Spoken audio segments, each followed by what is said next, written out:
Chapter V. Riddles in the Dark. When Bilbo opened his eyes, he wondered if he had, for it was just as dark as with them shut. No one was anywhere near him. Just imagine his fright. He could hear nothing, see nothing, and he could feel nothing except the stone of the floor. Very slowly he got up and groped about on all fours, till he touched the wall of the tunnel, but neither up nor down it could he find anything. Nothing at all, no sign of goblins, no sign of dwarves.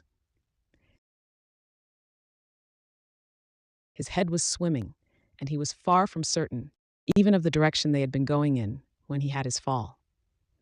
He guessed as well as he could, and crawled along for a good way, till suddenly his hand met what felt like a tiny ring of cold metal lying on the floor of the tunnel. It was a turning point in his career, but he did not know it. He put the ring in his pocket almost without thinking. Certainly it did not seem of any particular use at the moment. He did not go much further, but sat down on the cold floor and gave himself up to complete miserableness for a long while. He thought of himself frying bacon and eggs in his own kitchen at home, for he could feel inside that it was high time for some meal or other, but that only made him miserabler. He could not think what to do, nor could he think what had happened, or why he had been left behind, or why, if he had been left behind, the goblins had not caught him, or even why his head was so sore. The truth was he had been lying quiet, out of sight and out of mind, in a very dark corner for a long while. After some time he felt for his pipe. It was not broken, and that was something. Then he felt for his pouch, and there was some tobacco in it, and that was something more. Then he felt for matches, and he could not find any at all, and that shattered his hopes completely. Just as well for him, as he agreed when he came to his senses. Goodness knows what the striking of matches and the smell of tobacco would have brought on him out of dark holes in that horrible place. Still at the moment he felt very crushed, but in slapping all his pockets and feeling all round himself for matches, his hand came on the hilt of his little sword, the little dagger that he got from the trolls, and that he had quite forgotten. Nor fortunately had the goblins noticed it, as he wore it inside his breeches. Now he drew it out. It shone pale and dim before his eyes. So it is an elvish blade too, he thought, and goblins are not very near, and yet not far enough. But somehow he was comforted. It was rather splendid to be wearing a blade made in Gondolin for the goblin wars of which so many songs had sung, and also he had noticed that such weapons made a great impression on goblins that came upon them suddenly. Go back, he thought. No good at all. Go sideways? Impossible. Go forward? Only thing to do. On we go. So up he got, and trotted along with his little sword held in front of him, and one hand feeling the wall, and his heart all of a patter and a pitter. Now certainly Bilbo was in what is called a tight place, but you must remember, it was not quite so tight for him as it would have been for me or for you. Hobbits are not quite like ordinary people, and after all, if their holes are nice, cheery places and properly aired, quite different from the tunnels of the goblins, still they are more used to tunneling than we are, and they do not easily lose their sense of direction underground, not when their heads have recovered from being bumped. Also, they can move very quietly and hide easily and recover wonderfully from falls and bruises, and they have a fund of wisdom and wise sayings that men have mostly never heard or have forgotten long ago. I should not have liked to have been in Mr. Baggin's place all the same. The tunnel seemed to have no end. All he knew was that it was still going down pretty steadily and keeping in the same direction in spite of a twist and a turn or two. There were passages leading off to the side every now and then, as he knew by the glimmer of his sword, or could feel with his hand on the wall.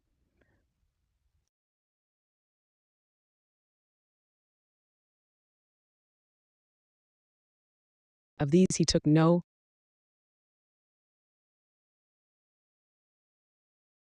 notice except to hurry past for fear of goblins or half-imagined dark things coming out of them.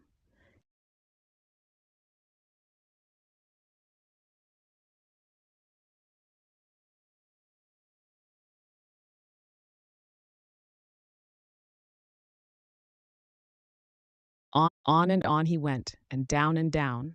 Still, he heard no sound of anything except the occasional of a bat by his ears, which startled him at first till it became too frequent to bother about.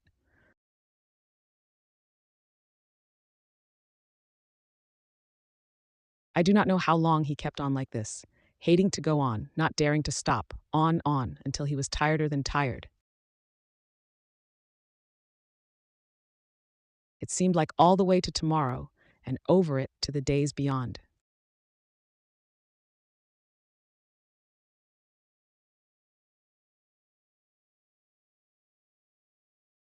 Suddenly, without any warning, he trotted splash into water.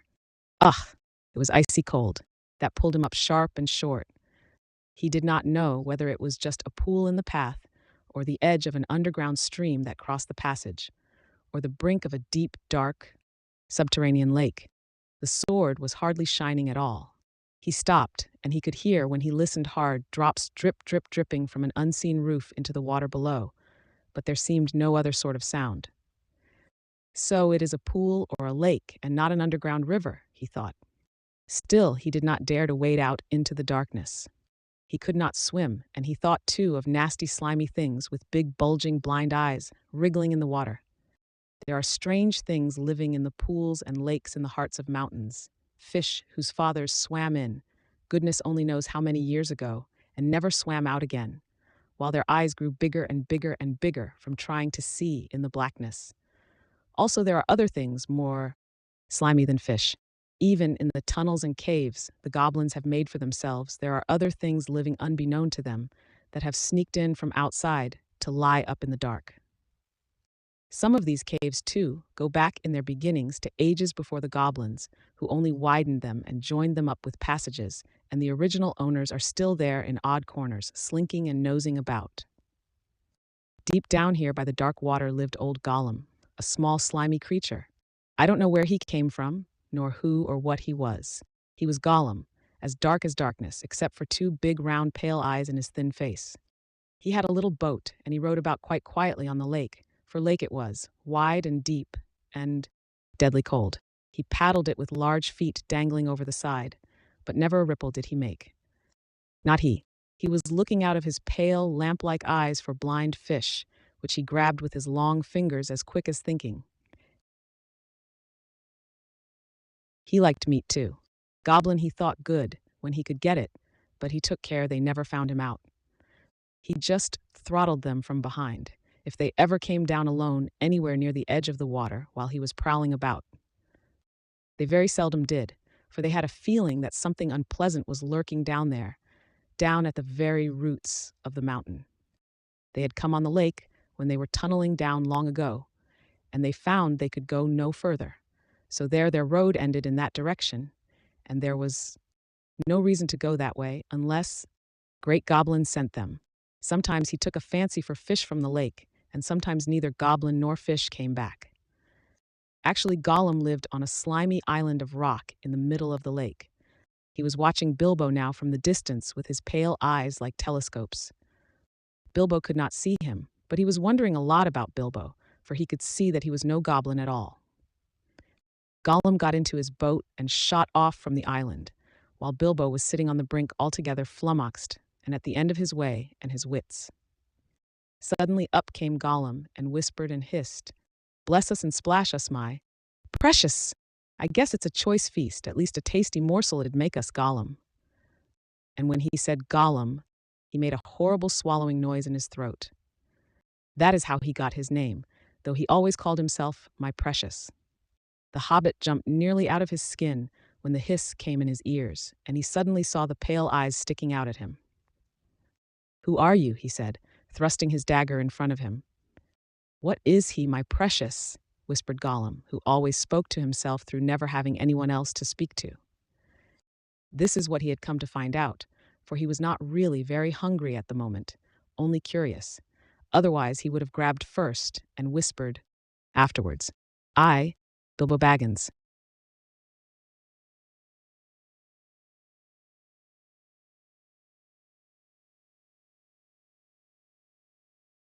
I have lost the dwarves, and I have lost the wizard, and I don't know where I am, and I don't want to know, if only I can get away. What's he got in his hands? Said Gollum, looking at the sword, which he did not quite like. A sword, a blade which came out of... said Gollum and became quite polite. Perhaps he sits here and chats with it a bitsy, my precious. It likes riddles. Perhaps it does it? He was anxious to appear friendly, at any rate for the moment, and until he found out more about the sword and the hobbit, whether he was quite alone really, whether he was good to eat, and whether Gollum was really hungry. Riddles were all he could think of. Asking them and sometimes guessing them had been the only game he had ever played with other funny creatures sitting in their holes in the long, long ago before he lost all his friends and was driven away alone and crept down, down into the dark under the mountains. Very well, said Bilbo, who was anxious to agree until he found out more about the creature, whether he was quite alone, whether he was fierce or hungry, and whether he was a friend of the goblins. You ask first, he said, because he had not had time to think of a riddle. So Gollum hissed, what has roots as nobody sees, is taller than trees, up it goes, and yet never grows. Easy, said Bilbo. Mountain, I suppose. Does it guess easy? It must have a competition with us, my precious. If Precious asks and it doesn't answer, we eats it, my precious. If it asks us and we doesn't answer, then we does what it wants, eh? We shows it the way out, yes. All right, said Bilbo, not daring to disagree, and nearly bursting his brain to think of riddles that could save him from being eaten. 30 white horses on a red hill. First they champ, then they stamp, then they stand still. That was all he could think of to ask. The idea of eating was rather on his mind.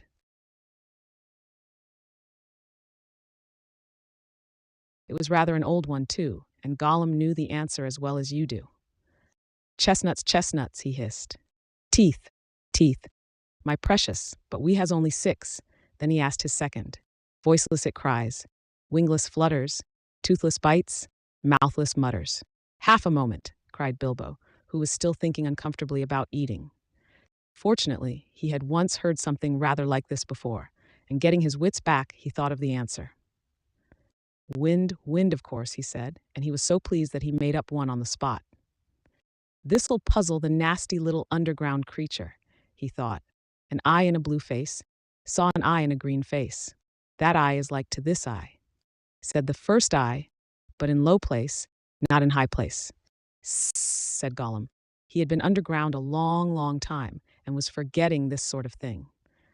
But just as Bilbo was beginning to hope that the wretch would not be able to answer, Gollum brought up memories of ages and ages and ages before, when he lived with his grandmother in a hole in a bank by a river. My precious, he said. Sun on the daisies, it means it does. But these ordinary above-ground everyday sort of riddles were tiring for him. Also, they reminded him of days when he had been less lonely and sneaky and nasty, and that put him out of temper. What is more, they made him hungry, so this time he tried something a bit more difficult and more unpleasant. It cannot be seen, cannot be felt, cannot be heard, cannot be smelt. It lies behind stars and under hills, and empty holes it fills. It comes first and follows after, ends life, kills laughter. Unfortunately for Gollum, Bilbo had heard that sort of thing before, and the answer was all round him anyway. Dark, he said, without even scratching his head or putting on his thinking cap. A box without hinges, key, or lid, yet golden treasure inside is hid, he asked to gain time, until he could think of a really hard one. This he thought a dreadfully easy chestnut, though he had not asked it in the usual words. But it proved a nasty poser for Gollum. He hissed to himself, and still he did not answer. He whispered and spluttered. After some while, Bilbo became impatient. Well, what is it? He said. The answer's not a kettle boiling over, as you seem to think from the noise you are making. Give us a chance. Let it give us a chance, my precious... Well, said Bilbo after giving him a long chance, what about your guess? But suddenly, Gollum remembered thieving from nests long ago, and sitting under the river bank teaching his grandmother to suck eggs, he hissed. Eggs as it is. Then he asked, alive without breath, as cold as death, never thirsty, ever drinking, all in mail, never clinking. He also, in his turn, thought this was a dreadfully easy one, because he was always thinking of the answer. But he could not remember anything better at the moment. He was so flustered by the egg question. All the same, it was a poser for poor Bilbo, who never had anything to do with the water if he could help it. I imagine you know the answer, of course, or can guess it as easy as winking, since you are sitting comfortably at home and have not the danger of being eaten to disturb your thinking. Bilbo sat and cleared his throat once or twice, but no answer came. After a while, Gollum began to hiss with pleasure to himself. "Is it nice, my precious? Is it juicy? Is it scrumptiously crunchable?" He began to peer at Bilbo out of the darkness. "Half a moment," said the hobbit, shivering. "I gave you a good long chance just now." "It must make haste, haste," said Gollum, beginning to climb out of his boat onto the shore to get at Bilbo. But when he put his long webby foot in the water, a fish jumped out in a fright and fell on Bilbo's toe. "Ugh," he said, "it is cold and clammy." And so he guessed. "Fish! Fish!" he cried. "It is fish." Gollum was dreadfully disappointed, but Bilbo asked another riddle as quick as ever he could, so that Gollum had to get back into his boat and think. No legs lay on one leg, 2 legs sat near on 3 legs, 4 legs got some. It was not really the right time for this riddle, but Bilbo was in a hurry. Gollum might have had some trouble guessing it if he had asked it at another time. As it was, talking of fish, no legs was not so very difficult, and after that the rest was easy. Fish on a little table, man at table sitting on a stool, the cat has the bones. That, of course, is the answer, and Gollum soon gave it. Then he thought the time had come to ask something hard and horrible. This is what he said. "This thing all things devours. Birds, beasts, trees, flowers. Gnaws iron, bites steel. Grinds hard stones to meal. Slays king, ruins town. And beats high mountain down." Poor Bilbo sat in the dark, thinking of all the horrible names of all the giants and ogres he had ever heard told of in tales, but not one of them had done all these things. He had a feeling that the answer was quite different, and that he ought to know it, but he could not think of it. He began to get frightened, and that is bad for thinking. Gollum began to get out of his boat. He flapped into the water and paddled to the bank. Bilbo could see his eyes coming towards him. His tongue seemed to stick in his mouth. He wanted to shout out, "Give me more time. Give me time." But all that came out with a sudden squeal was, "Time. Time." Bilbo was saved by pure luck. For that, of course, was the answer. Gollum was disappointed once more, and now he was getting angry and also tired of the game. It had made him very hungry indeed. This time he did not go back to the boat. He sat down in the dark by Bilbo. That made the hobbit most dreadfully uncomfortable and scattered his wits. "It's got to ask us a question, my precious. Yes, yes, yes. Just one more question to guess. Yes, yes," said Gollum. But Bilbo simply could not think of any question with that nasty, wet, cold thing sitting next to him and pawing and poking him. He scratched himself. He pinched himself. Still he could not think of anything. Ask us, said Gollum. Bilbo pinched himself and slapped himself. He gripped on his little sword. He even felt in his pocket with his other hand. There he found the ring he had picked up in the passage and forgotten about. "What have I got in my pocket?" he said aloud. He was talking to himself, but Gollum thought it was a riddle, and he was frightfully upset. "Not fair, not fair," he hissed. "It isn't fair, my precious, is it, to ask us what it's got in its nasty little pocketses?" Bilbo, seeing what had happened and having nothing better to ask, stuck to his question. "What have I got in my pocket?" he said louder. "Ess," hissed Gollum. "It must give us 3 guesses, my precious, 3 guesses." "Very well. Guess away," said Bilbo. "Hanses," said Gollum. "Wrong," said Bilbo, who had luckily just taken his hand out again. "Guess again." "Ess," said Gollum, more upset than ever. He thought of all the things he kept in his own pockets: fish bones, goblins' teeth, wet shells, a bit of bat wing, a sharp stone to sharpen his fangs on, and other nasty things. He tried to think what other people kept in their pockets. "Knife," he said at last. "Wrong," said Bilbo, who had lost his some time ago. Last guess. Now Gollum was in a much worse state than when Bilbo had asked him the egg question. He hissed and spluttered and rocked himself backwards and forwards and slapped his feet on the floor and wriggled and squirmed, but still he did not dare to waste his last guess. "Come on," said Bilbo.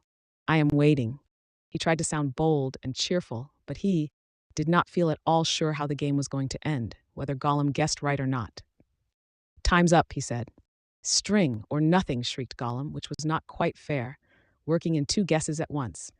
"Both wrong," cried Bilbo, very much relieved, and he jumped at once to his feet, put his back to the nearest wall, and held out his little sword. He knew, of course, that the riddle game was sacred and of immense antiquity, and even wicked creatures were afraid to cheat when they played at it. But he felt he could not trust this slimy thing to keep any promise at a pinch. Any excuse would do for him to slide out of it. And after all, that last question had not been a genuine riddle, according to the ancient laws. But at any rate, Gollum did not at once attack him. He could see the sword in Bilbo's hand. He sat still, shivering and whispering. At last, Bilbo could wait no longer. "Well," he said, "what about your promise? I want to go. You must show me the way." "Did we say so, precious? Show the nasty little Baggins the way out. Yes, yes. But what has it got in its pocketses, eh? Not string, precious, but not nothing. Oh no, Gollum, never you mind," said Bilbo. "A promise is a promise." "Cross it is, impatient, precious," hissed Gollum. "But it must wait, yes it must. We can't go up the tunnels so hasty. We must go and get some things first, yes, things to help us." "Well, hurry up," said Bilbo, relieved to think of Gollum going away. He thought he was just making an excuse and did not mean to come back. What was Gollum talking about? What useful thing could he keep out on the dark lake? But he was wrong. Gollum did mean to come back. He was angry now and hungry, and he was a miserable, wicked creature, and already he had a plan.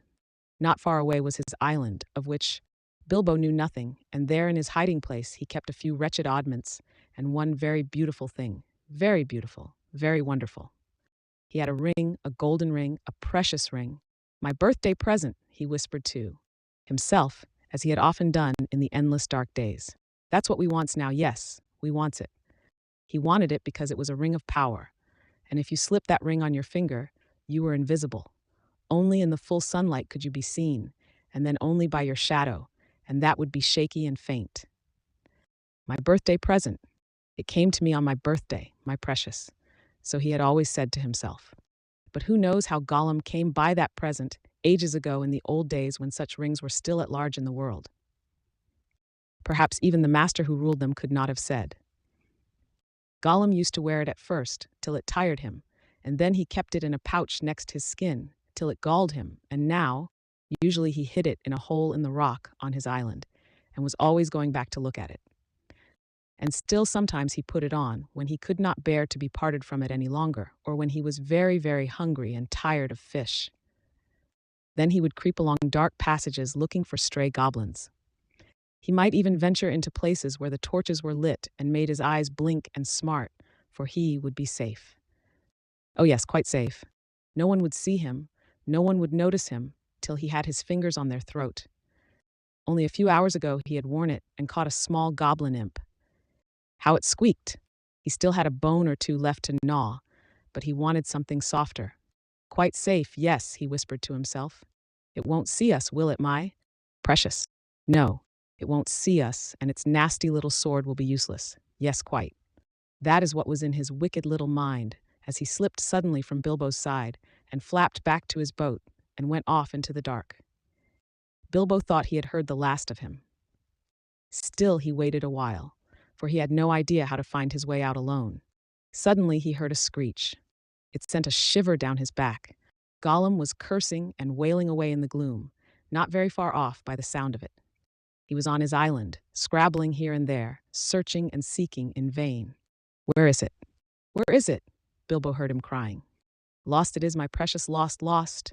Curse us and crush us, my precious is lost." "What's the matter?" Bilbo called. "What have you lost?" "It mustn't ask us," shrieked Gollum. "Not its business, no, Gollum. It's lost, Gollum, Gollum, Gollum."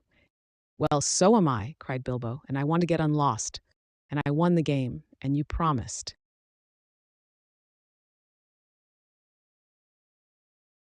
"So come along.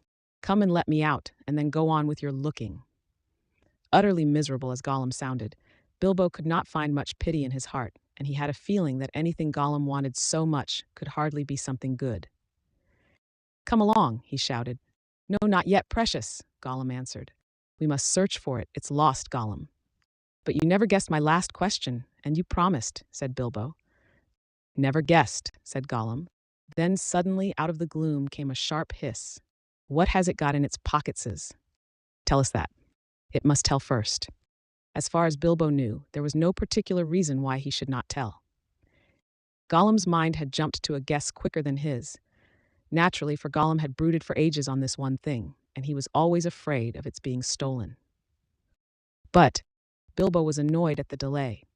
After all, he had won the game, pretty fairly, at a horrible risk. Answers were to be guessed, not given, he said. But it wasn't a fair question, said Gollum. Not a riddle, precious, no. Oh well, if it's a matter of ordinary questions, Bilbo replied, then I asked one first. What have you lost? Tell me that. What has it got in its pocketses? The sound came hissing louder and sharper, and as he looked towards it, to his alarm, Bilbo now saw two small points of light peering at him. As suspicion grew in Gollum's mind, the light of his eyes burned with a pale flame. What have you lost? Bilbo persisted. But now the light in Gollum's eyes had become a green fire, and it was coming swiftly nearer. Gollum was in his boat again, paddling wildly back to the dark shore, and such a rage of loss and suspicion was in his heart that no sword had any more terror for him. Bilbo could not guess what had maddened the wretched creature, but he saw that all was up, and that Gollum meant to murder him at any rate. Just in time he turned and ran blindly back up the dark passage down which he had come, keeping close to the wall and feeling it with his left hand. What has it got in its pocketses? He heard the hiss loud behind him, and the splash as Gollum leapt from his boat. What have I wonder, he said to himself, as he panted and stumbled along. He put his left hand in his pocket. The ring felt very cold as it quietly slipped onto his groping forefinger. The hiss was close behind him. He turned now and saw Gollum's eyes like small green lamps coming up the slope. Terrified, he tried to run faster, but suddenly he struck his toes on a snag in the floor and fell flat with his little sword under him. In a moment Gollum was on him. But before Bilbo could do anything, recover his breath, pick himself up, or wave his sword, Gollum passed by, taking no notice of him, cursing and whispering as he ran. What could it mean? Gollum could see in the dark. Bilbo could see the light of his eyes palely shining even from behind. Painfully he got up and sheathed his sword, which was now glowing faintly again. Then very cautiously he followed. There seemed nothing else to do. It was no good crawling back down to Gollum's water. Perhaps if he followed him, Gollum might lead him to some way of escape without meaning to. Curse it, curse it, curse it, hissed Gollum. Curse the Baggins. It's gone. What has it got in its pocketses? Oh, we guess, my precious. He's found it, yes he must have. My birthday present. Bilbo pricked up his ears. He was at last beginning to guess himself. He hurried a little, getting as close as he dared behind Gollum, who was still going quickly, not looking back, but turning his head from side to side, as Bilbo could see from the faint glimmer on the walls. My birthday present. Curse it! How did we lose it, my precious? Yes, that's it. When we came this way last, when we twisted that nasty young squeaker. That's it. Curse it! It slipped from us after all these ages and ages. It's gone, Gollum. Suddenly, Gollum sat down and began to weep, a whistling and gurgling sound horrible to listen to. Bilbo halted and flattened himself against the tunnel wall. After a while, Gollum stopped weeping and began to talk. He seemed to be having an argument with himself. It's no good going back there to search. No. We doesn't remember all the places we've visited. And it's no use.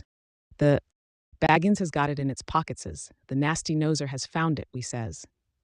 We guesses, precious, only guesses. We can't know till we find the nasty creature and squeezes it. But it doesn't know what the present can do, does it? It'll just keep it in its pocketses. It doesn't know, and it can't go far. It's lost itself, the nasty nosy thing. It doesn't know the way out. It said so. It said so, yes, but it's tricksy. It doesn't say what it means. It won't say what it's got in its pocketses. It knows a way in, it must know a way out, yes. It's off to the back door. To the back door, that's it. The goblins will catch it then. It can't get out that way, precious. Gollum. Goblinses. Yes, but if it's got the present, our precious present, then goblinses will get it. Gollum. They'll find it. They'll find out what it does. We shan't ever be safe again. Never, Gollum. One of the goblinses will put it on, and then no one will see him. He'll be there but not seen. Not even our clever ices will notice him, and he'll come creepsy and tricksy and catch us, Gollum. Gollum. Then let's stop talking, precious, and make haste. If the Baggins has gone that way, we must go quick and see. Go. Not far now. Make haste. With a spring, Gollum got up and started shambling off at a great pace. Bilbo hurried after him, still cautiously, though his chief fear now was of tripping on another snag and falling with a noise. His head was in a whirl of hope and wonder. It seemed that the ring he had was a magic ring. It made you invisible. He had heard of such things, of course, in old tales, but it was hard to believe that he really had found one by accident. Still there it was. Gollum with his bright eyes had passed him by, only a yard to one side. On they went, Gollum flip-flapping, ahead hissing and cursing, Bilbo behind going as softly as a hobbit can. Soon they came to places where, as Bilbo had noticed on the way down, side passages opened, this way and that. Gollum began at once to count them. 1 left, yes. 1 right, yes. 2 right, yes, yes. 2 left, yes, yes, and so on and on. As the count grew, he slowed down, and he began to get shaky and weepy, for he was leaving the water further and further behind, and he was getting afraid. Goblins might be about, and he had lost his ring. At last he stopped by a low opening on their left as they went up. 7 right, yes. 6 left, yes, he whispered. This is it. This is the way to the back door, yes. Here's the passage. He peered in and shrank back. But we dursn't go in, precious, no, we dursn't. Goblins is down there. Lots of goblins is. We smells them. What shall we do?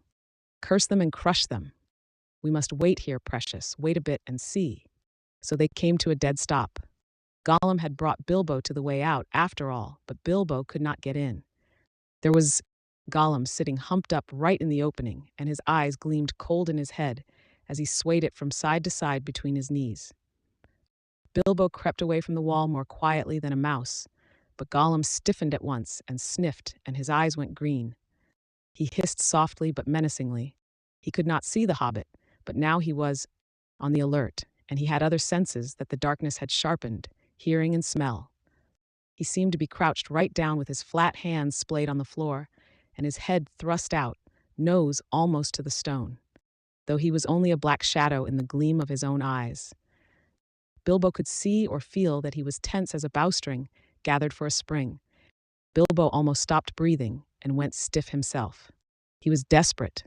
He must get away, out of this horrible darkness, while he had any strength left. He must fight. He must stab the foul thing, put its eyes out, kill it. It meant to kill him. No, not a fair fight. He was invisible now. Gollum had no sword. Gollum had not actually threatened to kill him, or tried to yet. And he was miserable, alone, lost.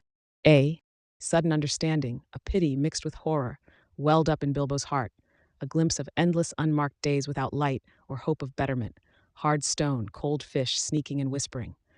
All these thoughts passed in a flash of a second. He trembled, and then quite suddenly, in another flash, as if lifted by a new strength and resolve, he leaped. No great leap for a man, but a leap in the dark. Straight over Gollum's head he jumped, 7 feet forward and 3 in the air. Indeed, had he known it, he only just missed cracking his skull on the low arch of the passage. Gollum threw himself backwards and grabbed as the hobbit flew over him, but too late. His hands snapped on thin air, and Bilbo, falling fair on his sturdy feet, sped off down the new tunnel. He did not turn to see what Gollum was doing. There was a hissing and cursing almost at his heels at first, then it stopped. All at once there came a blood-curdling shriek, filled with hatred and despair. Gollum was defeated. He dared go no further. He had lost his prey, and lost too the only thing he had ever cared for, his precious. The cry brought Bilbo's heart to his mouth, but still he held on. Now faint as an echo but menacing, the voice came behind. Thief, thief, thief. Baggins, we hates it, we hates it, we hates it forever. Then there was a silence, but that, too, seemed menacing to Bilbo. If goblins are so near that he smelt them, he thought, then they'll have heard his shrieking and cursing. Careful now, or this way will lead you to worse things. The passage was low and roughly made. It was not too difficult for the hobbit, except when, in spite of all care, he stubbed his poor toes again several times on nasty jagged stones in the floor. A bit low for goblins, at least for the big ones, thought Bilbo, not knowing that even the big ones, the orcs of the mountains, go along at a great speed, stooping low with their hands almost on the ground. Soon the passage that had been sloping down began to go up again, and after a while it climbed steeply. That slowed Bilbo, but at last the slope stopped. The passage turned a corner and dipped down again, and there, at the bottom of a short incline, he saw filtering round another corner, a glimpse of light. Not red light, as a fire or lantern, but a pale, out-of-doors sort of light. Then Bilbo began to run. Scuttling as fast as his legs would carry him, he turned the last corner and came suddenly right into an open space, where the light, after all that time in the dark, seemed dazzlingly bright. Really, it was only a leak of sunshine in through a doorway, where a great door, a stone door, was left standing open. Bilbo blinked, and then suddenly he saw the goblins. Goblins in full armor with drawn swords sitting just inside the door, and watching it with wide eyes, and watching the passage that led to it. They were aroused, alert, ready for anything. They saw him sooner than he saw them. Yes, they saw him. Whether it was an accident, or a last trick of the ring before it took a new master, it was not on his finger. With yells of delight, the goblins rushed upon him. A pang of fear and loss, like an echo of Gollum's misery, smote Bilbo, and forgetting even to draw his sword, he struck his hands into his pockets. And there was the ring still in his left pocket, and it slipped on his finger. The goblins stopped short. They could not see a sign of him. He had vanished. They yelled twice as loud as before, but not so delightedly. "Where is it?" they cried. "Go back up the passage," some shouted. "This way," some yelled. "That way," others yelled. "Look out for the door," bellowed the captain. Whistles blew, armor clashed, swords rattled, goblins cursed and swore and ran hither and thither, falling over one another and getting very angry. There was a terrible outcry, to-do, and disturbance.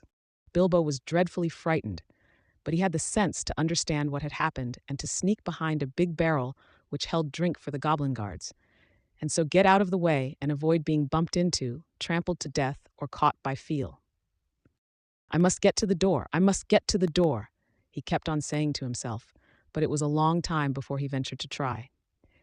Then it was like a horrible game of blind man's buff. The place was full of goblins running about, and the poor little hobbit dodged this way and that, was knocked over by a goblin who could not make out what he had bumped into, scrambled away on all fours, slipped between the legs of the captain just in time, got up, and ran for the door. It was still ajar, but a goblin had pushed it nearly to. Bilbo struggled, but he could not move it. He tried to squeeze through the crack. He squeezed, and he stuck. It was awful. His buttons had got wedged on the edge of the door and the doorpost. He could see outside into the open air. There were a few steps running down into a narrow valley between tall mountains. The sun came out from behind a cloud and shone bright on the outside of the door, but he could not get through. Suddenly one of the goblins inside shouted, "There is a shadow by the door. Something is outside." Bilbo's heart jumped into his mouth. He gave a terrific squirm. Buttons burst off in all directions. He was through, with a torn coat and waistcoat, leaping down the steps like a goat, while bewildered goblins were still picking up his nice brass buttons on the doorstep. Of course, they soon came down after him, hooting and hallooing and hunting among the trees. But they don't like the sun. It makes their legs wobble and their heads giddy. They could not find Bilbo with the ring on, slipping in and out of the shadow of the trees, running quick and quiet, and keeping out of the sun. So soon they went back grumbling and cursing to guard the door. Bilbo had escaped. Chapter-5.